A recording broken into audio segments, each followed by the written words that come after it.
Good morning बच्चों। ज्ञान Bharti Hindi high school. बच्चों आज हम स्टैंडर्ड 9 सब्जेक्ट हिंदी मीडियम से काव्य खंड से कविता पढ़ेंगे। तो आइए सबसे पहले अब हम कविता स्टार्ट करते हैं। तो इस कविता को कबीरदास जी ने लिखा है। कविता का नाम है साखियाँ। तो आइए सबसे पहले हम कवि कबीरदास के परिचय के बारे में समझते हैं। कबीर के जन्म और मृत्यु के बारे में अनेक किंवदंतियाँ प्रचलित है। कहा जाता है कि सन 1398 में काशी में उनका जन्म हुआ और 1518 के आसपास मगहर में देहांत हुआ। तो कहने का मतलब ये बच्चों कि कबीरदास के जन्म और मृत्यु के बारे में तमाम प्रकार की बातें और भ्रांतियाँ प्रचलित हैं। बस अनुमान लगा के बताते हैं कि 1308 में काशी में उनका जन्म हुआ और 1518 के आसपास लगभग मगहर में उनकी मृत्यु हो गई। कबीर ने विधिवत शिक्षा नहीं पाई थी, परंतु सत्संग, प्रयत्न तथा अनुभव से उन्होंने ज्ञान प्राप्त किया था। कबीरदास जी अच्छी तरह से स्कूल में जाकर पढ़ाई नहीं किए थे। साधु संतों के पास बैठकर पिकनिक प्रयत्न के अनुभव से ही उन्होंने ज्ञान को प्राप्त किया था। भक्तिकालीन निर्गुण संत परंपरा के प्रमुख कवि कबीर की रचनाएं मुख्यतः कबीर ग्रंथावली में संग्रहित हैं, किंतु कबीर पंथ में उनकी रचनाओं का संग्रह बीजक ही प्रमाणिक माना जाता है। कुछ रचनाएं गुरु ग्रंथ साहब में भी संकलित है। तो बच्चों, भक्ति काल के ये जो निर्गुण संत परंपरा के कवि कबीरदास जी हैं, इनकी कुछ मुख्य रचना है जो कबीर ग्रंथावली में संग्रहित करके रखा हुआ है, लेकिन इनका प्रथम जो संग्रह है वो बीजक ही माना जाता है और इनकी कुछ रचनाएं गुरु ग्रंथ साहब में भी आपको देखने को मिलेंगे। कवि कबीरदास अत्यंत उदार, निर्भय और सदगृहस्थ संत थे। सदगृहस्थ मतलब होता है सदाचार रूप से घर में रहने वाले व्यक्ति। राम और रहीम की एकता में विश्वास रखने वाले कबीर ने ईश्वर के नाम पर चलने वाले हर तरह के पाखंड, भेदभाव और कर्मकांड का खंडन किया है। कहने का मतलब ये है बच्चों कि जो लोग राम और रहीम को लेकर के एकता में विश्वास नहीं रखते हैं और आपस में लड़ते झगड़ते रहते हैं, ऐसे पाखंड करने वाले, ऐसे भेदभाव करने वाले, ऐसे कर्मकांड करने वाले लोगों का इन्होंने खंडन किया है। उन्होंने अपने काव्य में धार्मिक और सामाजिक भेदभाव से मुक्त मनुष्य की कल्पना की है। ईश्वर प्रेम, ज्ञान तथा वैराग्य, गुरु भक्ति, सत्संग और साधु महिमा के साथ आत्मबोध और जगत बोध की अभिव्यक्ति उनके काव्य में हुई है।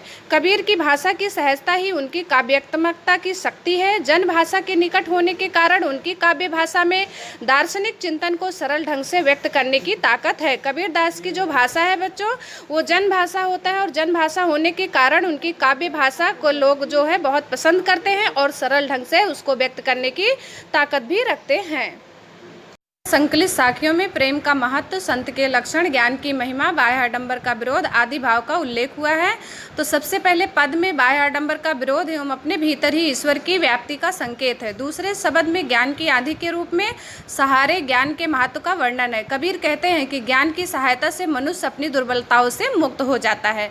अर्थात बच्चों, यहाँ पर जो संकलित साखियाँ हैं उसमें प्रेम का महत्व, संत के लक्षण क्या होते हैं, ज्ञान की महिमा क्या होती है, बाह्य आडंबर का विरोध कैसे किया जाता है, इन सारे भावों का उल्लेख हुआ है। और सबसे पहला जो पद है उसमें बाह्य आडंबर और अपने भीतर ही ईश्वर व्याप्त है, इसकी बात बताई गई है। दूसरे शब्द में ज्ञान की आधि जब आती है तो व्यक्ति के अंदर के सारे जो विकार होते हैं वो आधि के साथ खत्म हो जाते हैं। तो कबीरदास जी यही बात यहाँ पे समझा रहे हैं कि ज्ञान की आधि की सहायता से मनुष्य की दुर्बलताओं से मुक्ति प्राप्त हो जाती है।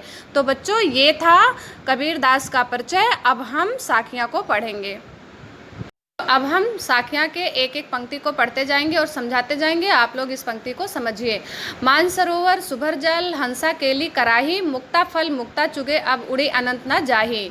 अर्थात मानसरोवर मीन्स तालाब। तालाब में सुंदर और पवित्र जल भरा हुआ है। हंसा और हंसनी उसमें क्रीड़ा कर रहे हैं। क्रीड़ा मतलब खेल रहे हैं और कमल के डंठलों के चुन रहे हैं और वहाँ पे काफ़ी आनंद प्राप्त कर रहे हैं। वहाँ से वो दूसरी जगह उड़कर जाना चाहते नहीं हैं। पंक्ति नंबर 2 है बच्चों, प्रेमी ढूंढत मैं फिरूं, प्रेमी मिले ना कोई, प्रेमी को प्रेमी मिले सब भी समृद्ध होई। यहाँ पे प्रेम की महिमा की बात की जा रही है बच्चों। तो प्रेमी ढूंढो मैं फिरो, प्रेमी मिले ना कोई। कहने का मतलब है जब तक व्यक्ति घमंड में आकर के प्रेम और प्रेमी को ढूंढने की कोशिश करेगा तो उसे प्रेम या प्रेमी की प्राप्ति नहीं होगी। जब व्यक्ति प्रेमी भाव में आकर के प्रेम और प्रेम को ढूंढने की कोशिश करेगा तो उसे प्रेम की प्राप्ति हो जाएगी और उसके अंदर के जितने भी विष अर्थात कड़वाहट होंगे, जितनी भी बुराइयां होंगी, वो हमेशा के लिए खत्म हो जाएगी। पंक्ति नंबर 3 है, हस्ती चढ़िए ज्ञान को, सहज दुलीचा डारी, स्वान रूप संसार है, भूकंदे झकमारी। तो बच्चों यहाँ पर तीसरे पंक्ति में ज्ञान के महत्व के बारे में बात किए हैं कबीरदास जी। वो कहते हैं कि आप लोग सहज रूप से आसन लगाकर बैठ जाइए और अपने ज्ञान को बढ़ाइए तथा उसका प्रचार प्रसार कीजिए। संसार का आप चिंता मत कीजिए। उदाहरण देते हैं कि जिस तरह से हाथी आगे आगे बढ़ता चला जाता है, पीछे कुत्ते भूखते रहते हैं, लेकिन हाथी उनके भूखने की परवाह न करके अपनी मंजिल की तरफ बढ़ता है, उसी तरह से आप लोग भी ज्ञान का प्रचार प्रसार करते रहिए और संसार की चिंता ना करिए। संसार तो कुत्ते की समान है, बिना काम का भोगता रहता है। पंक्ति नंबर 4, पखा पखी के कारणे सब जग रहा भुलान, निरपक होय के हरि भजे सोई संत सुजान। तो इसमें जो है सच्चा संत कौन होता है बच्चों, उसके लक्षण के बारे में बता रहे हैं कि पक्ष और विपक्ष के कारण आज सारा जग भूल गया है एक दूसरे को। जो व्यक्ति पक्ष विपक्ष के चक्कर में पड़ जाता है वो सच्चा संत कभी नहीं कहलाता है। जो व्यक्ति निरपक्ष होकर के हरि का भजन करता है वही सच्चा संत होता है। पंक्ति नंबर 5 है बच्चों, हिंदू मुआ राम कही, मुसलमान खुदाई, कहे कबीरा सो जीवता जो दुह के निकट ना जाई। तो इस पंक्ति नंबर 5 में हिंदू और मुसलमान जो अपने भगवान को लेकर के लड़ते रहते हैं उसकी बात की जा रही है। कबीरदास जी कहते हैं जो राम और रहीम के करीब ना जा करके उनको एक मान करके जीता है वही संसार में सच्चे रूप से जीवन यापन करता है। पंक्ति नंबर 6 है बच्चों, काबा फ्री काशी भया, रामे भया रहीम, मोट चून मैदा भया, बैठी कबीरा जीन। यहाँ पे कहने का मतलब ये है कि जब तक व्यक्ति को काबा काशी राम रहीम अर्थात भगवान और ज्ञान के बारे में पूरी जानकारी या अच्छी जानकारी नहीं होती है तब तक व्यक्ति एक दूसरे को लेकर लड़ते रहते हैं। कबीरदास जी कह रहे हैं कि जब वो ज्ञान नहीं प्राप्त किए थे तब जो मोटा चून अर्थात आटा था वो उनके लिए आटा ही रह गया था, लेकिन जिस दिन उनको पूरे ज्ञान के बारे में जानकारी प्राप्त हुई, उसके महत्व को समझ गए, तो वो मोटा आटा उनके लिए मैदा हो गया और बैठकर उसे जीम रहे हैं, मतलब उसको खा रहे हैं। कहने का मतलब ये है कि जब उनको पूरी ज्ञान की जानकारी प्राप्त हो गई तब वो बैठे बैठे उस ज्ञान का आनंद ले रहे हैं। पंक्ति नंबर 7 है बच्चों, ऊंचे कुल का जन्मिया जे करनी ऊंच न होए, सुवरन कलश सुरा भरा साधु निंदा सोए। तो बच्चों यहाँ पे बता रहे हैं कि कोई भी व्यक्ति हो ऊंचे कुल में जन्म लेकर वो ऊंचा नहीं हो जाता है। ऊंचा मतलब बड़ा नहीं होता है। अगर उसे जग में प्रसिद्ध होना है, बड़ा होना है, तो उसे जग के लिए, लोगों के लिए अच्छे अच्छे कार्य करने होंगे। यहाँ पे उदाहरण देते हैं बच्चों, सोने के कलश में भरा हुआ दारू से, दारू या शराब जो होता है वो साधु के लिए निंदा का पात्र होता है। अगर तुम सोने के कलश में दारू या शराब भर के साधुओं के सामने रख दो तो साधु उसकी बड़ाई कभी नहीं करेंगे, उसकी हमेशा बुराई ही करेंगे। क्योंकि उस कलश की बड़ाई इसलिए नहीं करेंगे क्योंकि उसमें भरा हुआ जो पात्र है, पात्र में भरा हुआ जो वस्तु है वो बुराई का पात्र है। तो बच्चों ये साखियाँ यहाँ पे कंप्लीट होता है। आइए अब हम लोग शब्द पद के बारे में पढ़ेंगे। पद में बच्चों 2 पद है, पद नंबर 1 और पद नंबर 2। पहला पद है, मोको कहाँ ढूंढे बंदे, मैं तो तेरे पास में, ना मैं देवल ना मैं मस्जिद, ना काबे कैलाश में, ना तो कौने क्रिया कर्म में, नहीं योग बैराग में, खोजी होए तो तुरते मिलियो पल भर की तलाश में, कहे कबीर सुनो भाई साधु सब श्वासों की सांस में। तो यहाँ पे बच्चों कबीरदास जी कह रहे हैं, ऐसे लोगों को समझा रहे हैं जो भगवान को लेकर के इधर उधर मंदिर मस्जिद देवल क्रिया कर्म वैराग इत्यादि में ढूंढते रहते हैं, उनकी पूजा पाठ करते हैं, फिर भी उनकी प्राप्ति उन्हें होती नहीं है। तो कबीरदास जी कहते हैं कि हे संतों, आप लोग भगवान को इधर उधर मत ढूंढो, भगवान तो आप लोगों के दिलों में, आप लोगों के हृदय में वास करते हैं। अगर आप सच्चे मन से ढूंढोगे उन्हें तो पल भर की तलाश में आपको वो प्राप्त हो जाएंगे, क्योंकि भगवान हर श्वासों की सांस में अर्थात प्रत्येक व्यक्ति के दिलों में वास करते हैं। पद नंबर 2 है बच्चों, संतो भाई आई ज्ञान की आंधी रे, भ्रम की टाटी सबे उड़ानी, माया रहे ना बाधी रे। यहाँ पे कबीरदास जी कह रहे हैं कि हे संतो, अब आप लोग देख लीजिए, ज्ञान रूपी आंधी आ गई है और व्यक्ति के अंदर भ्रम रूपी जो टाटी है अब उसे उड़ाकर ले जाएगी। जो व्यक्ति के अंदर माया है, माया रूपी रस्सी भी अब उसे बांधकर नहीं रख सकती है। हित चित्त की 2 तूनी गिरानी, मोह बलिंडा टूटा, तृष्णा छानी पर घर ऊपर कुबुद्धि का भांडा फूटा।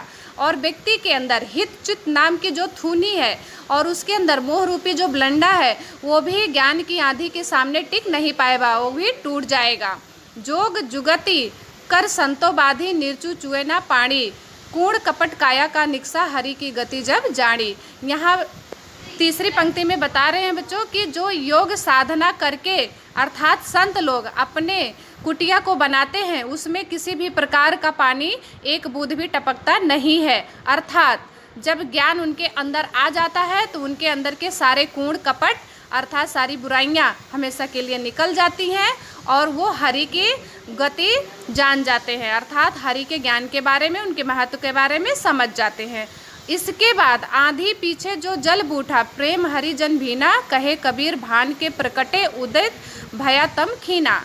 जब आंधी आकर के चला जाता है, कौन सी आंधी बच्चों? ज्ञान रूपी आंधी जब आकर के चला जाता है, उसके पीछे जो प्रेम रूपी बरसात होती है, उस प्रेम रूपी बरसात में हरि अर्थात भगवान के जो भक्त जन होते हैं उसमें भीगते हैं। भीगने से उन्हें आनंद को प्राप्त हो जाती है और उनके अंदर ज्ञान का संचार होता है। इससे कबीर दास जी कहते हैं कि बरसात के बाद जब भान प्रकट होते हैं, अर्थात भान मीन्स होता है सूरज, जब सूरज उदय होता है, प्रकाश रूपी सूरज जब उदय होता है और व्यक्ति के अंदर अज्ञानता रूपी अंधेरा का खात्मा हो जाता है। तो बच्चों ये था पद नंबर 2 का भावार्थ। जो अब हमारा ये कविता खत्म हुआ। नीचे इसके प्रश्न अभ्यास दिए हैं, इसमें साखियाँ और शब्द दोनों के प्रश्न हैं, रचना अभिव्यक्ति है, भाषा अध्ययन है। इन सारे प्रश्नों को आप लोग कविता में से ढूंढ के लिखिएगा और याद करिएगा। कविता के भावार्थ और शब्दार्थ भी लिखकर आप लोगों को याद करना है। आज हमारा ये पोएम 1 का चैप्टर कंप्लीट हुआ। Okay, thank you.